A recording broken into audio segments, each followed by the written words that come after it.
L'any 2003 vaig començar a col·laborar regularment a la revista de llengua i literatura Valls de Lletres, amb una secció que es titulava i es titula El lector ideal.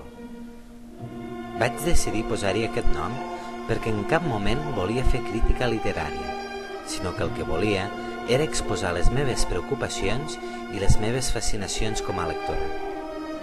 Així, doncs, en els articles que he escrit durant gairebé 7 anys he parlat bàsicament d'escriptors que m'agradaven i d'aspectes relacionats amb la construcció del text i amb els gèneres literaris.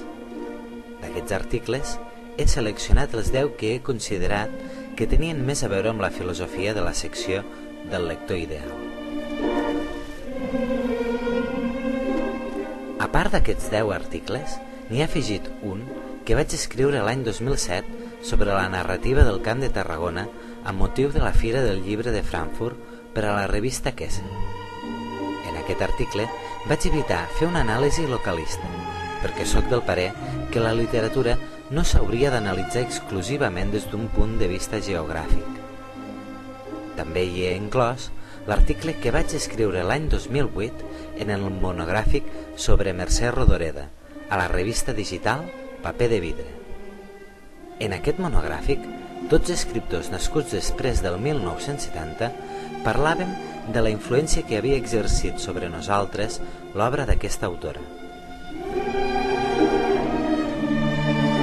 De fet, aquests haurien d'haver estat els 12 textos que haurien de conformar aquest volum, si no fos perquè l'1 de desembre del 2009 vaig llegir, i després rellegir moltes vegades més, l'article que Julio Cortázar va publicar a la revista Casa de les Amèriques el 1970.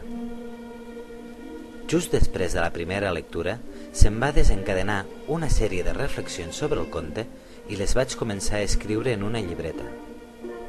Aquestes reflexions, amb els mesos, van començar a ocupar més espai físic i, finalment, han donat forma a l'article que tanca aquest llibre. Del pròleg de Mònica Batet.